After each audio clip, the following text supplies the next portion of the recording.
the demographics of the nation are changing.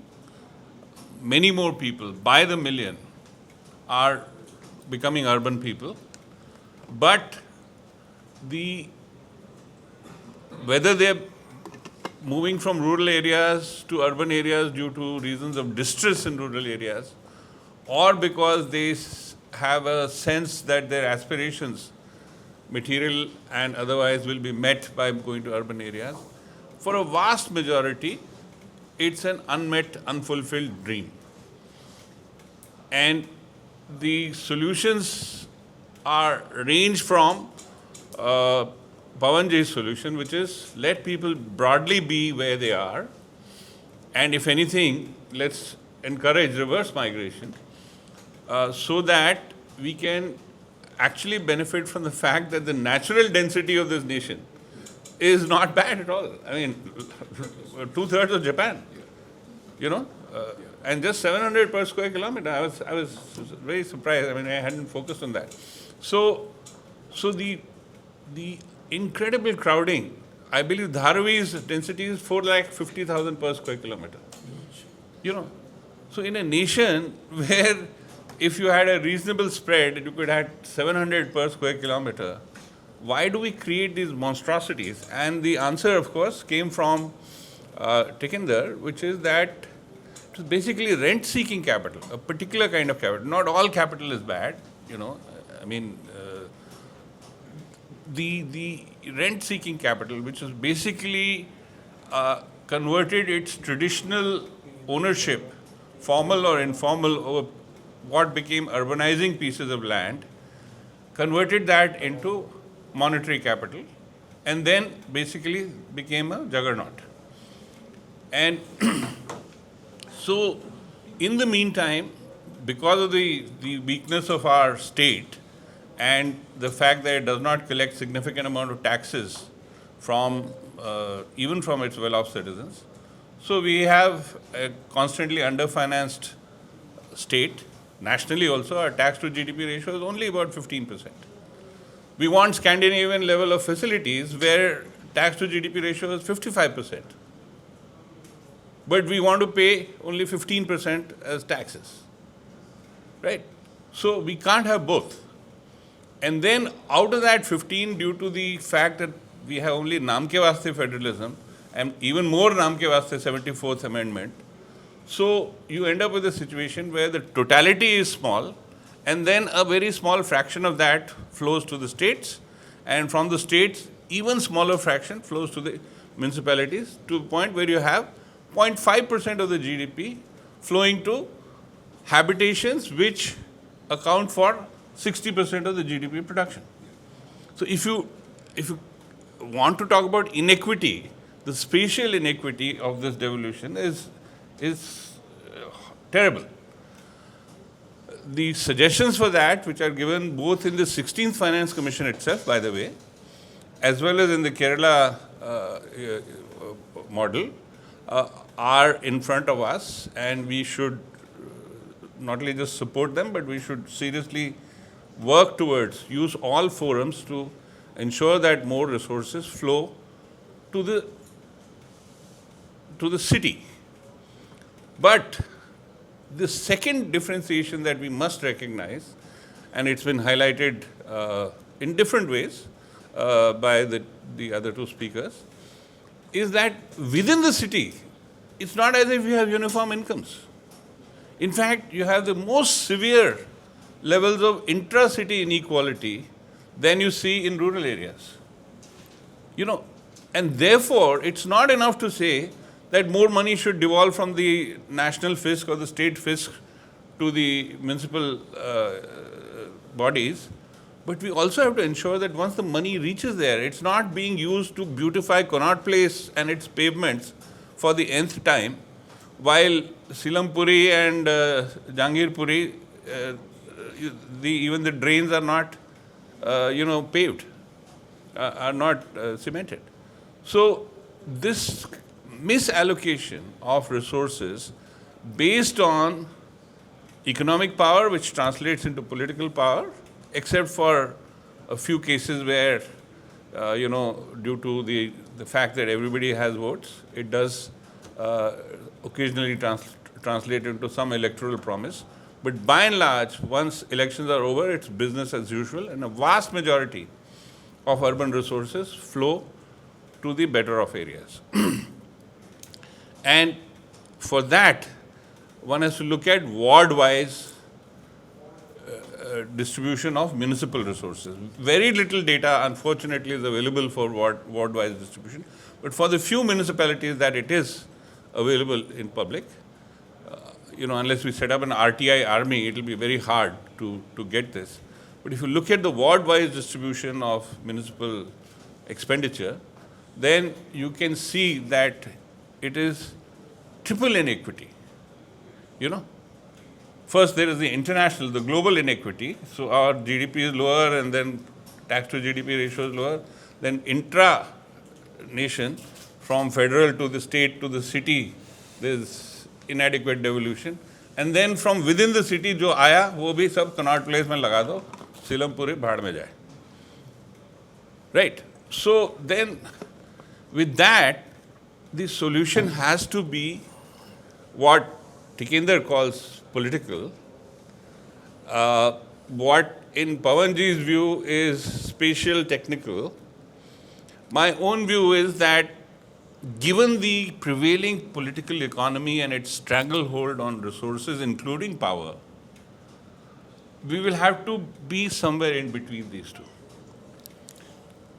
While I would appeal, and I'm sure Pawanji is aware of the exigencies of political economy in this country, I would also appeal to Tikender, and he's also aware, he's been a deputy mayor, that the ideal that we are aiming for will take maybe generations, because the political economy is not supporting it.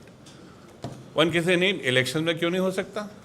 Let me tell you, there are cities in this country where less than 20% of the inhabitants are voters. Yeah. And of them, less than 50% turn up to vote. So a majority of the 10%, any 6% people can decide who will be running the city. So much for urban self-governance. So to go from that stage to think of a Porto Alegre kind of situation where, all ward budgets will be, publicly debated before they are passed, and that there will be detailed accountability and ward-wise budgets will be visible to everybody, is a long haul. Does it mean that we don't try for it? No, not at all. We must make that ideal, and thanks to Ramesh, we are actually working. We got so inspired by the vision of the Kerala report, while being pretty sure that even Kerala will take a long time to achieve its vision. Absolutely. Kerala cities, at least the 6 metro cities of Kerala, will take a long time. But we are adopting those 10 pillars and the sub-points there. And even as of this morning, Ramesh and I were working on an index that we are creating called the Indian Desirable Urban Futures Index. So we don't care. There's no point doing ratings of cities as they are. Sabhi dozak hai. So to say hell number 1 or hell number 2 is useless. But if you have laid down what is heaven, then how far are you from that heaven? And did you progress towards that heaven in the last year? Is, I think, a more dynamic and more empowering process. So we are going to construct that index. If there's nothing else that the Rajiv Gandhi Institute of Contemporary Studies study of making sense of urbanization will achieve, it will at least leave behind this Urban Futures Index, which will incorporate most of the pillars that you have. There are 1 or 2 that I would like to add. But we also want to, mention that at the end of it all, there has to be a change in the spatial utilization. Absolutely. And the kind of ideas that Pawanji has talked about are eventually that is where we should be getting. I'm at a loss to see how between the 73rd and the 74th Amendment, how we will generate the kind of possibilities that he's talking about. But it is worth taking into serious account, and the numbers that he showed us, and I have no reasons to doubt them. There seems to be financial viability in those thoughts. There is minimum disruption in those plans in terms of compared to the kind of abominations that we see in urban areas where there is demolitions and resettlement all the time. So there is a lot being offered there at a level of practicality that if we can create the enabling conditions, I think we can move towards that. So I am actually very optimistic without being, without underestimating the enemy. And the enemy, I can tell you, is the political economy, which is controlled by the capitalist and the rent-seeking capitalist interests. And we should not, by the way, in the same breath, therefore, attack all capital, because there is one of the biggest reasons why the Indian poor are poor is because they have inadequate capital. Look at the annual survey of unincorporated sector enterprises. By now, 2 detailed reports are over. Thanks to Ramesh, I now have access to the micro data. We look at 450,000 records every morning for breakfast. And do you know that the capital employed by the average Indian enterprise 7.5 crore है देश में? Average is 2,50,000, 2,60,000 capital employed. कुछ भी नहीं है क्या ये? What is this? अगर आप 2.5 लाख आप कैपिटल एम्प्लॉयड है, मान लीजिए even if you are a magician, वैसे नेशनल इंक्रीमेंटल कैपिटल रेशियो 5 चल रहा है, तो उस हिसाब से तो 2.5 लाख से आपका 50,000 ही आउटपुट आएगा, और 50,000 का आउटपुट आएगा तो वेज शेयर अगर 50% भी है तो 25,000 आप कमाओगे.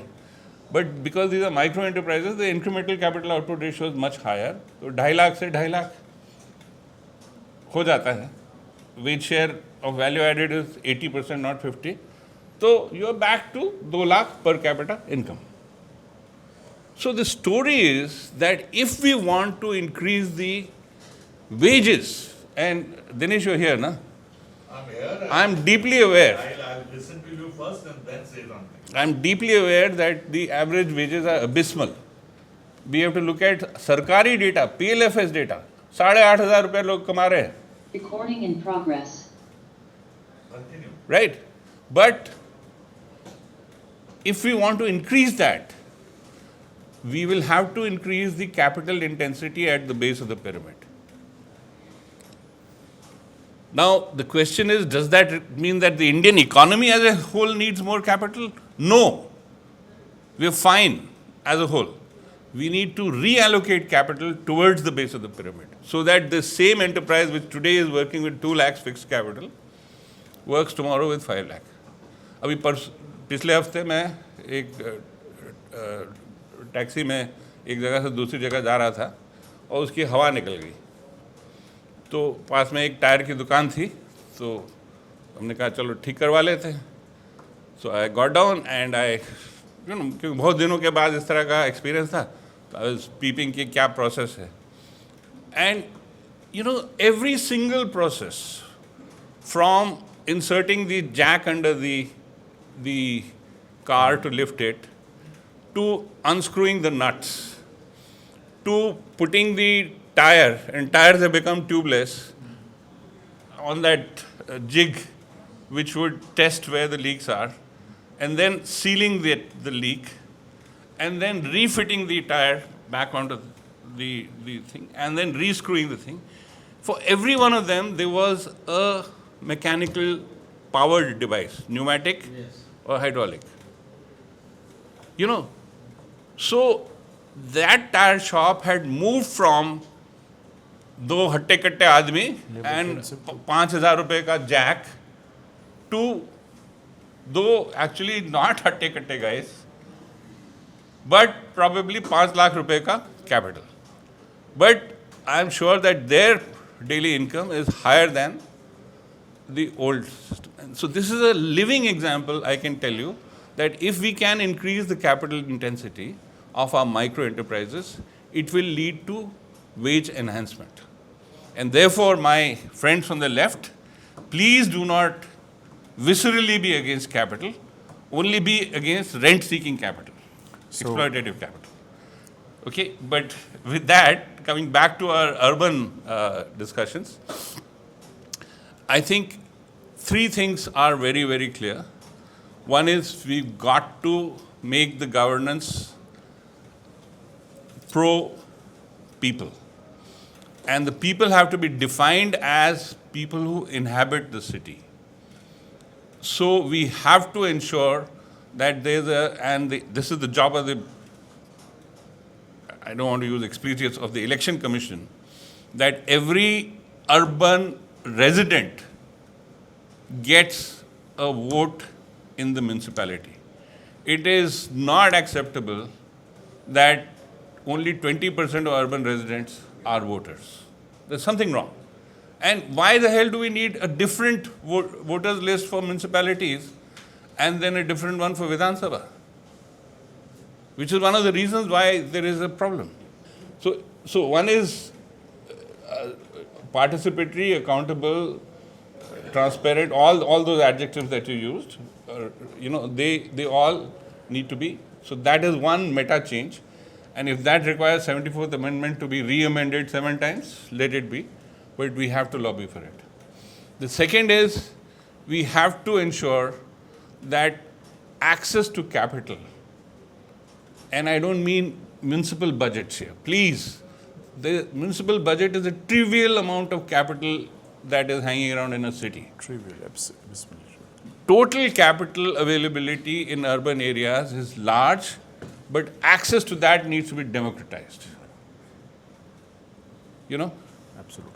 तो अगर बॉम्बे में हर साल 3 लाख करोड़ रुपया इन्वेस्ट हो रहा है, तो उसमें से कम 30,000 करोड़ जो है वो हॉकर्स को, वेंडर्स को मिलना चाहिए, initially as credit, subsequently as their enterprise surplus, but they must have access to capital so that those hatta-katta guys don't have to do tire को ऐसे हाथ से निकालना, but In the language of the left, it's called democratization of the surplus. surplus. So we start. Right. So democratization of the surplus. Right. The third is, I think, the attention to the environmental and spatial aspects. Absolutely. Environmental was seriously highlighted by Tikinder, to the point where they special chapter, but because of time I couldn't. Yeah, and the spatial was highlighted by Pavanji as to what is possible. What kind of heaven is possible. Within touching distance. But what is it that we have to do as citizens to get there is the agenda that we hope to set up. And I invite all of you to stay in this journey, because we are not going to stop by just releasing some reports. We think that this has to be made a central agenda. For too long we have thought of poverty in India as rural. India lives in its villages. Bharat एक कृषि प्रधान देश है. अरे वो सब बोलते बोलते सब तो गरीब जो है शहर में आ गए, और कृषि प्रधान तो अब 16% हो गया है जीडीपी का. बाकी जो हो रहा है उसमें जो धांधलेबाजी हो रही है उसको हमें फाइट करना पड़ेगा as citizens. Thank you so much.